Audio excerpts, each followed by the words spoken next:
Since MegaMek Empires' debut, the project has seen much attention, and I am humbled to say much positive praise.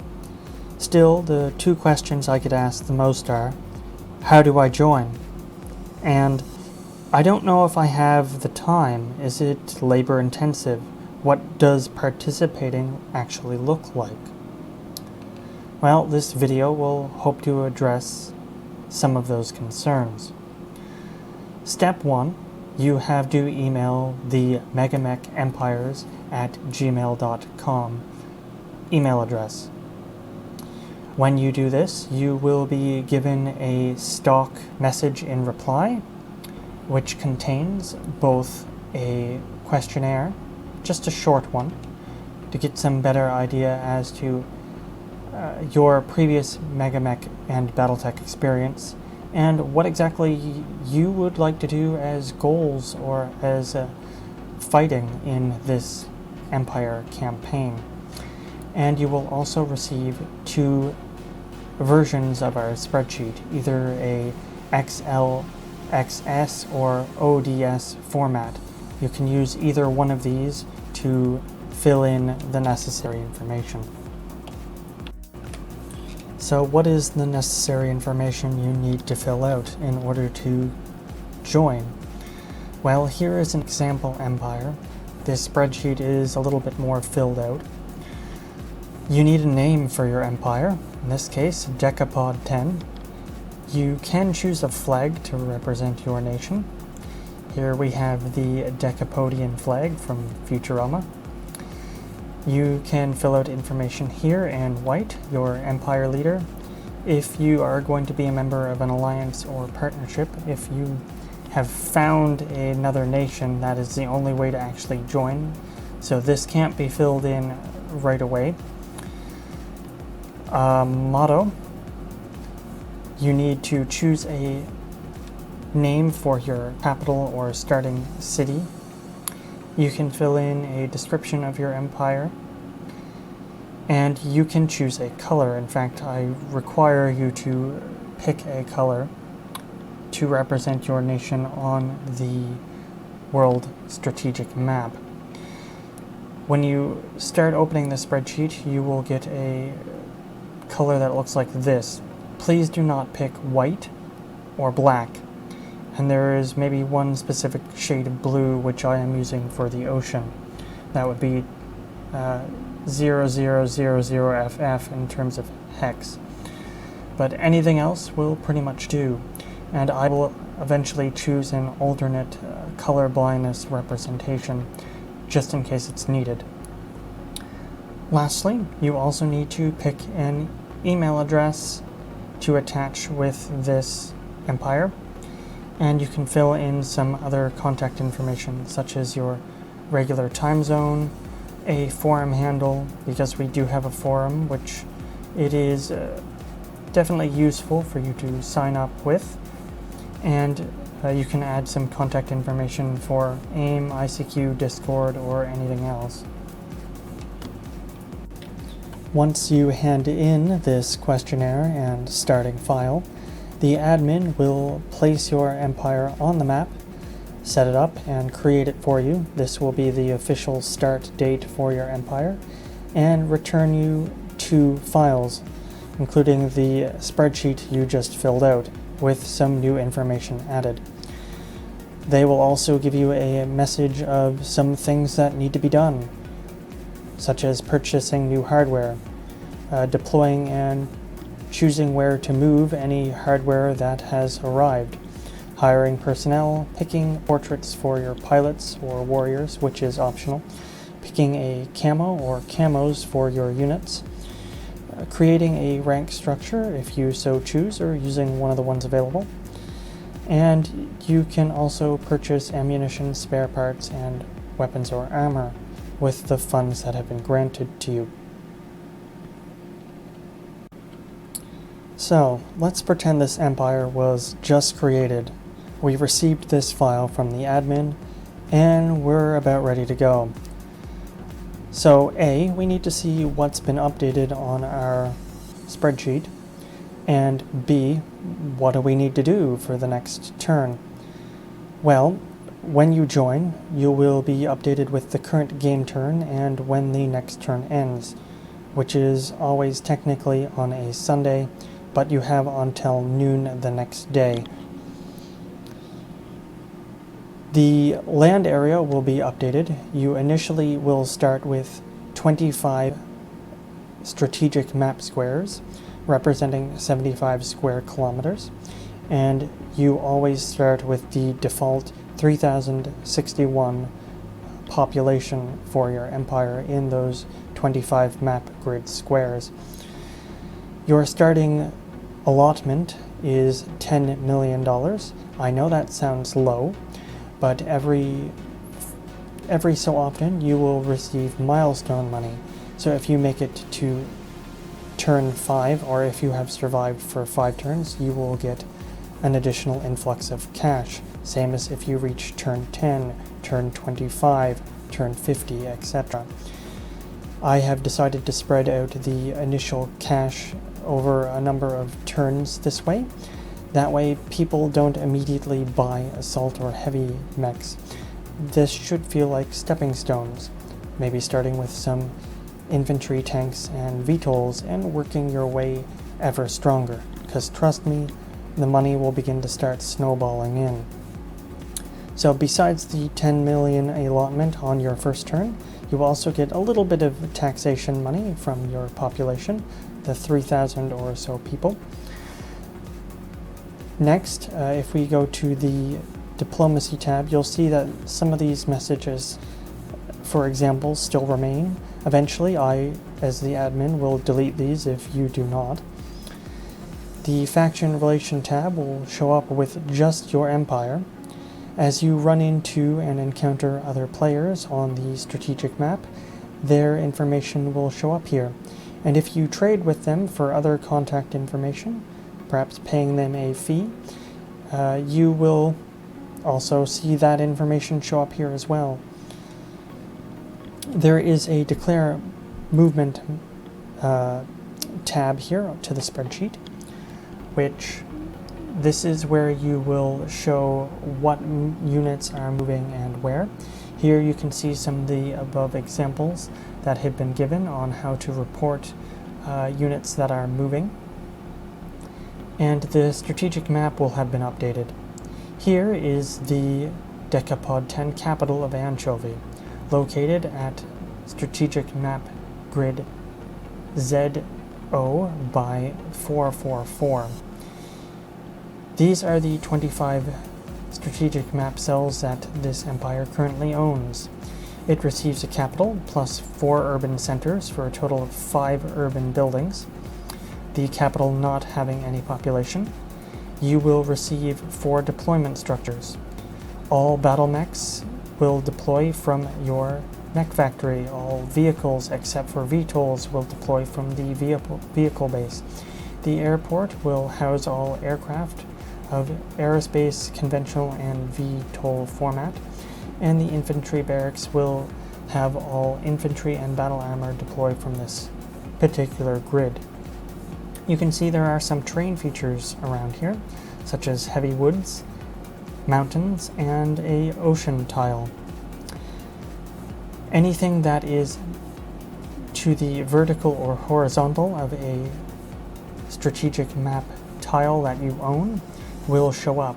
So we can see here that some of the terrain will show up, but technically also, and the admin forgot to do this currently, you would also see population figures in these hexes as well, for the ones directly horizontal and vertical to your nation.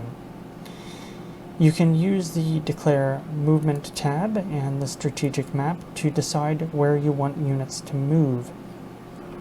However, we'll talk more about movement in another moment. Right now, let's finish looking at the last tabs for the spreadsheet. None of these will have changed. This should be your unit counter. You can place some of these counters on the strategic map to keep track of your movements and your units. There is the strategic map legend and rules page, some additional rules. These will be updated every so often, and the admin will inform you if anything new shows up here. And lastly, you can find the setup for both the MegaMek and the MegaMek HQ options. This is what you need to have set up when you actually play against another human. I will be making saves of these particular rules formats which you can load up and making them available on a Google Drive format. What about the other file? That would be your MegaMek HQ campaign file. Here we have the Decapod 10 campaign file. You will see that you need to check your campaign options, and you can choose an overall camo for your particular empire, or you could choose individual camo for each particular unit at a unit by unit basis, which we'll show in just a moment. The first tab is the TONE. This is your forces table. Here I have and will create a deployment structure tree for every empire and give it a color kind of reminiscent of the color that you chose. Here you will see under each of the deployment structure options, these are the locations of some of those deployment structures in your empire that you have control of. There is also a unit deployment section. So if you have a unit somewhere on the strategic map, you would have to create a force by right-clicking here and clicking Add New Force and typing in a cell name. This is the Decapodian capital. And if you had a unit stationed directly on it, you would add the unit here to this location. The briefing room tab is set up with a mission which is titled by your empire. So the mission is Decapod 10. Everything is going to happen on Terra, just for easy keeping track, and your empire's combat log. If there is a battle for you in a given turn, it will show up down here as pending. And if you click on that battle, it will show up the information on who is fighting and where and when. The interstellar map is not being used. It is irrelevant. If you hire personnel, and you will need to hire personnel, it will cost you money. You can see here that the Decapodian 10 Empire has already used some of its starting funds, but we'll take a look at that more in a moment. To hire personnel, you have to go to the marketplace, go hire, and then you can choose what profession you need. Well, we'll need a mech warrior for the Locust, which we plan on moving and purchasing. So you can use the GM mode because you need to alter this. All pilots must start with a gunnery of 4 and a piloting skill of 5.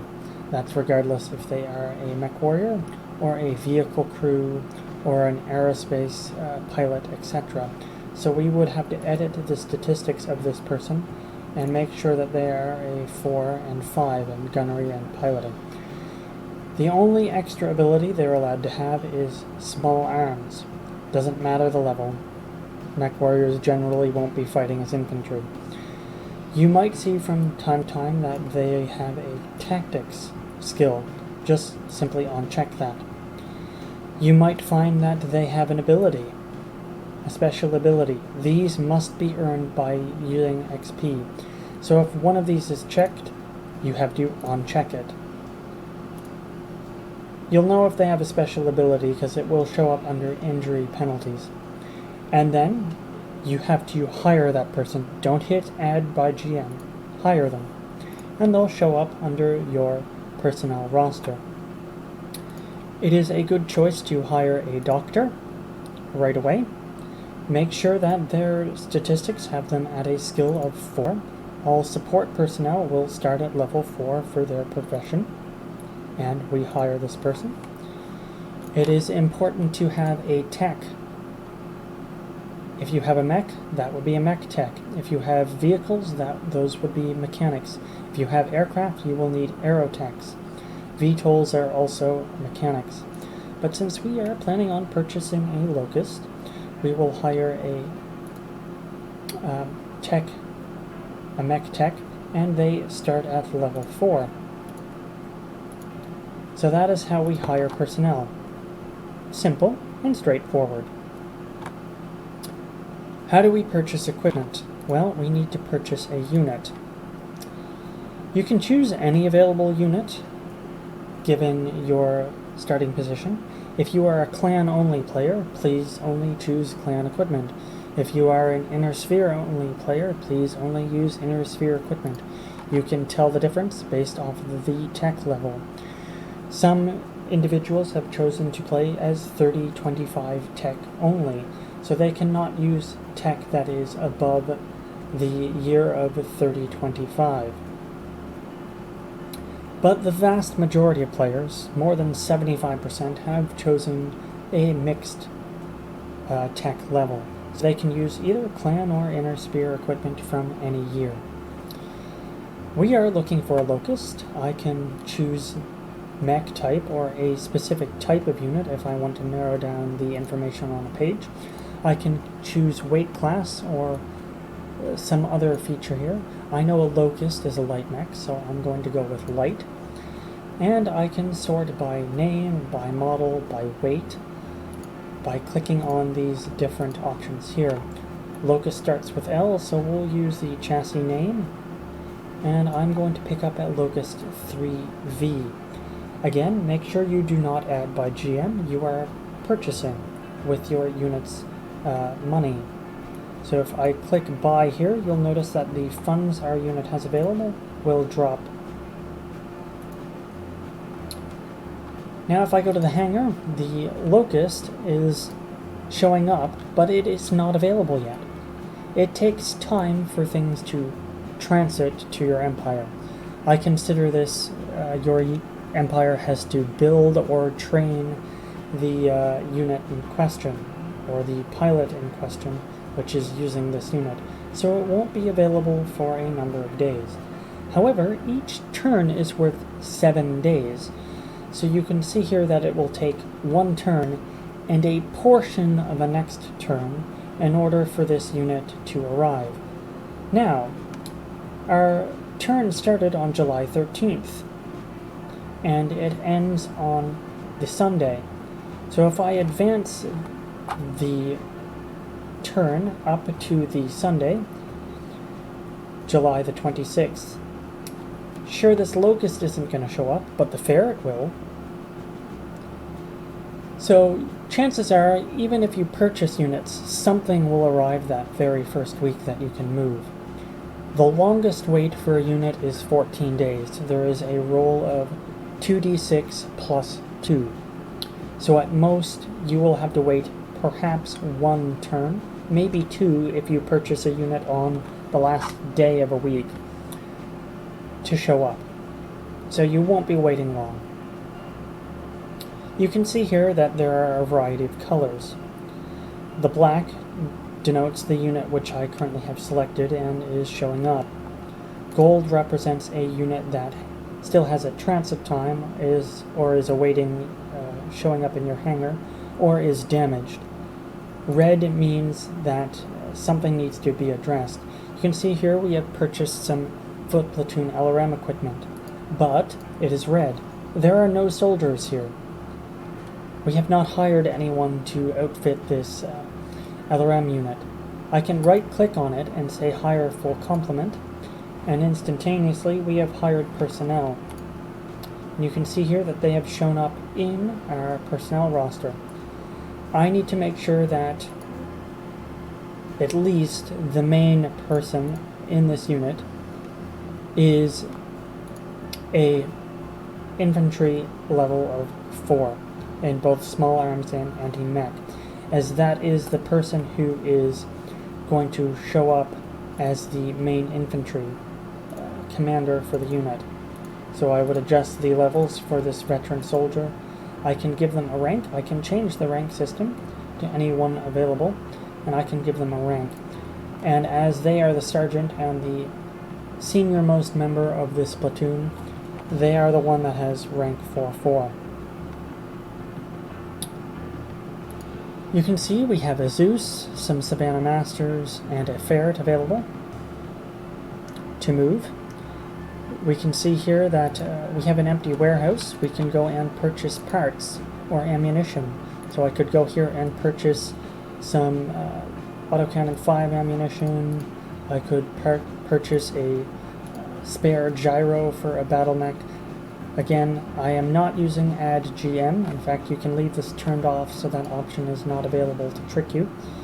And you can purchase other equipment as needed. It's really that simple. You look for it and you purchase it, and it gets removed from your funds and will show up in your warehouse eventually. You can see here that parts also have a transit time of a max of 14 days. So make sure that you stock ammunition and spare parts in advance. Any damaged units will show up in the repair bay. I will make a separate video on how to deal with repairs at a later date. Any injured pilots will show up in the infirmary. I will also show how to deal with injured personnel eventually, but you will need a doctor and a handful of medics or temporary medics, which you can also hire through the marketplace, to deal with any individuals that are injured. The Finances tab, you will not have to update. This automatically updates itself. You can see here, there is the starting bonus of 10 million and the starting population taxes. You can see here, here's the costs taken away from any units that you have purchased or personnel you have recruited. Any units you sell or personnel you retire, information will also show up here. There is a breakdown of assets. You can also see this in terms of graphical interface. And anytime you have a population tax come in from a turn, it will also show up and update here, as well as update on your funds in the bottom. And then there is some basic overview information.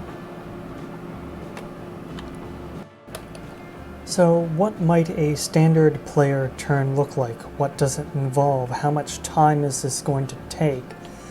Well, I envision the first thing you'll do is you'll get your new files for the turn. You'll probably fire up MegaMek HQ and take a look at what funds you have available. If you need to, you can make any repairs to units. You can assign any people to an infirmary, doctor, if needed. And you might go about purchasing a few more parts, or a few more units from the unit market. All in all, this probably shouldn't take you too much time. I would imagine you'd think about some of this in advance before you even come to the screen. The only thing that might take a lot of time is if you notice that you have a pending battle for the week. Believe me, you will not be having a battle every week. There is perhaps a 5% chance that you will run into a bandit encounter on any given week and have to play against an AI bot for an hour or two. If you have a bot against a mission against a human player, that will probably take longer, maybe upwards of 2 to 3 hours, plus a little bit of time to set up for that week. But typically you're looking at maybe one battle in a month, that is maybe 12 in a year, unless you have a period of war between another human and you might have some more intensive combat situations where you're fighting maybe 2 battles a week for a period of a month or 2. Honestly, your time spent dealing with this particular file in any given week for any given turn probably will not exceed 15 minutes. I mean, you can spend far longer on this if you really want to. Going over a fine-tooth comb, your warehouse, your statistics, going through your equipment and picking out individual camo patterns for particular units, or customizing them with refurbished kits, or actually going into the mech lab and designing your own units, those are some options that you have on the table, because customized units are available in this campaign. Here I'm just choosing a camo for this Zeus, a separate camo than from the standard builds that we have here. These kind of fine-tuning things can take you time, but they don't have to. It's fluff. As for the other file, our spreadsheet file, what would you have to do in a standard turn here? How long would that take? Well, honestly, you're going to fire up your strategic map, and you're going to think, hey, I have a locust which I'm going to deploy. If we had the locust available, we could start it at the mech factory tile. We could say, well, where do I want to move it? A locust can't capture territory. I could move up this way through these hexes and over some. Well, how far can a locust move? The speed of a unit based on their walking is what we will be using for the speed on the campaign map.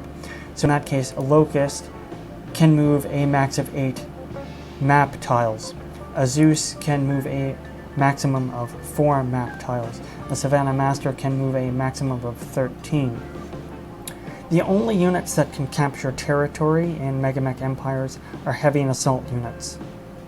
That means a Zeus can, because it's an assault mech. A tank that is over 55 tons can capture territory. A mech that is over 55 tons can capture territory. Infantry can also capture territory. That is if they are walking on their own.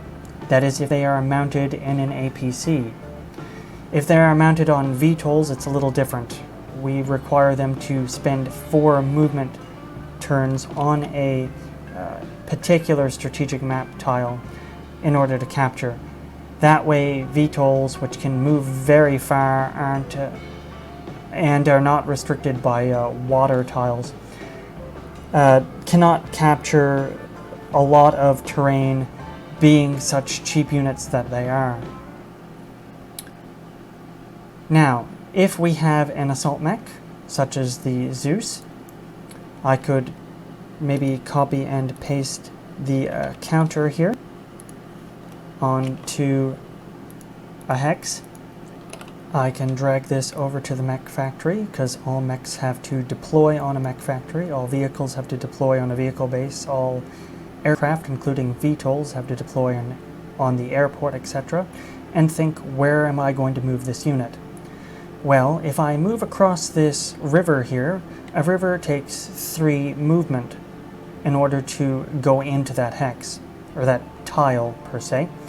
So if a Zeus can only move 4, I could move up here and capture this tile with 32 personnel, or 32 population. But then I could only move 1 tile beyond that and move here. Or I could think to myself, I could move over 1, because we can only move horizontal or vertical, and then up here to capture this much more worthwhile tile of 51. And I could either continue moving to the right, or I could continue moving up, capturing territory, because I still have 2 more movement. Now, I don't know what's here, but I could still move that way and hope that it's more population than this one. Or I could continue moving over this way, capturing this tile and this tile. So if this is the movement I want, I need to declare that. So I would have to go to the declare movement tile. I would have to say my Zeus, and I can type in the variant. I could type just Zeus. You can see that there are many different options up here as to how you could report what unit. We know its slowest is a speed of 4. You could put that down if you have multiple units in the group, as we have up here. We know it is starting at the mech factory, so that is on tile Z0442. So I would say ZO442. We know it is going to move at least 4 tiles. 1, 2, 3, 4. So it's first going to ZP442. Then it is going up 1 to ZP441.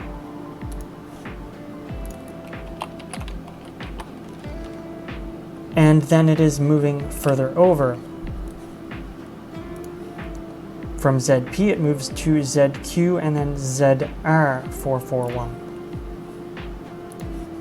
So we would have to type in ZQ441, and it is ending on ZR441. That is how we declare our movement for the Zeus.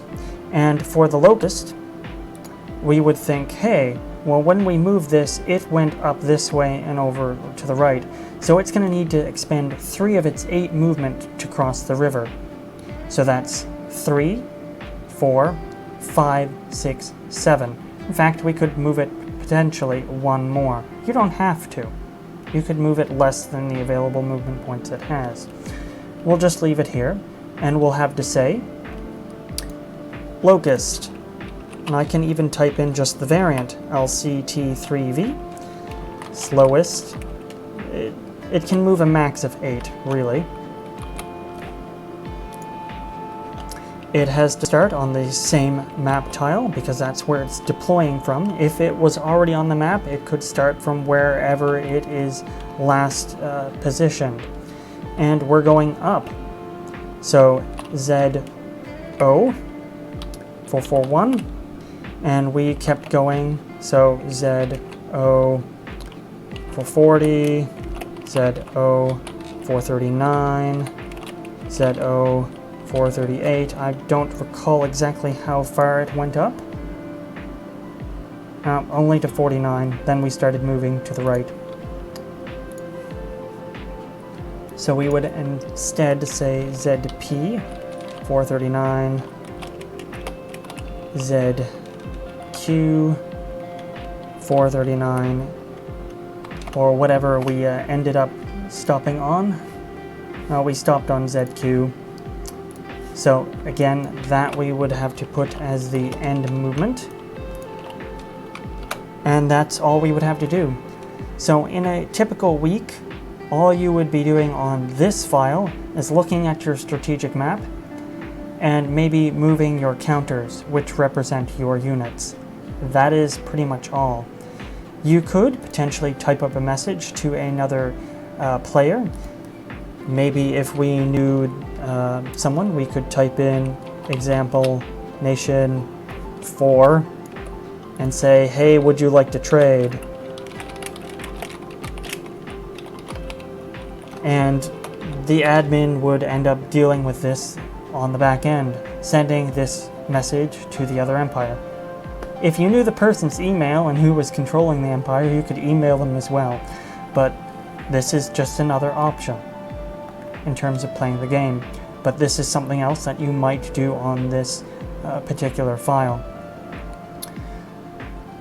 Otherwise, you could look at the Faction Relations tab, you could spend some time reviewing some of the rules, or you could look at the Empire overview and add some more information to your description.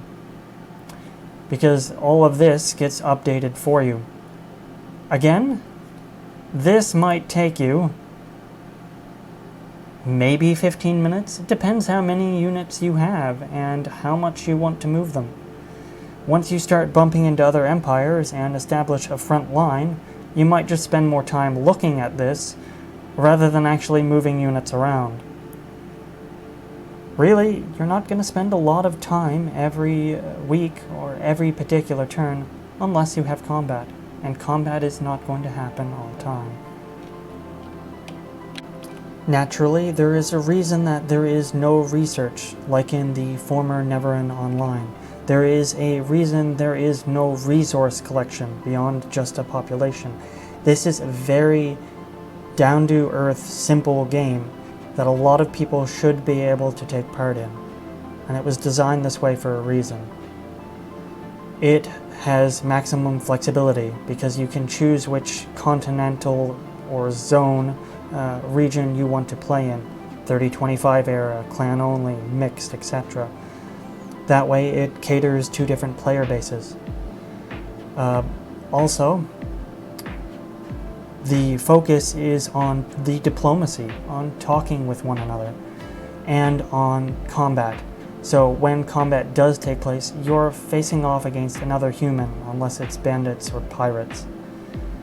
Unlike Neverin, where the AI will take over if you are not online to defend your own nation when another player attacks you. Here, we try and give you the utmost chance to defend yourself and fight other humans.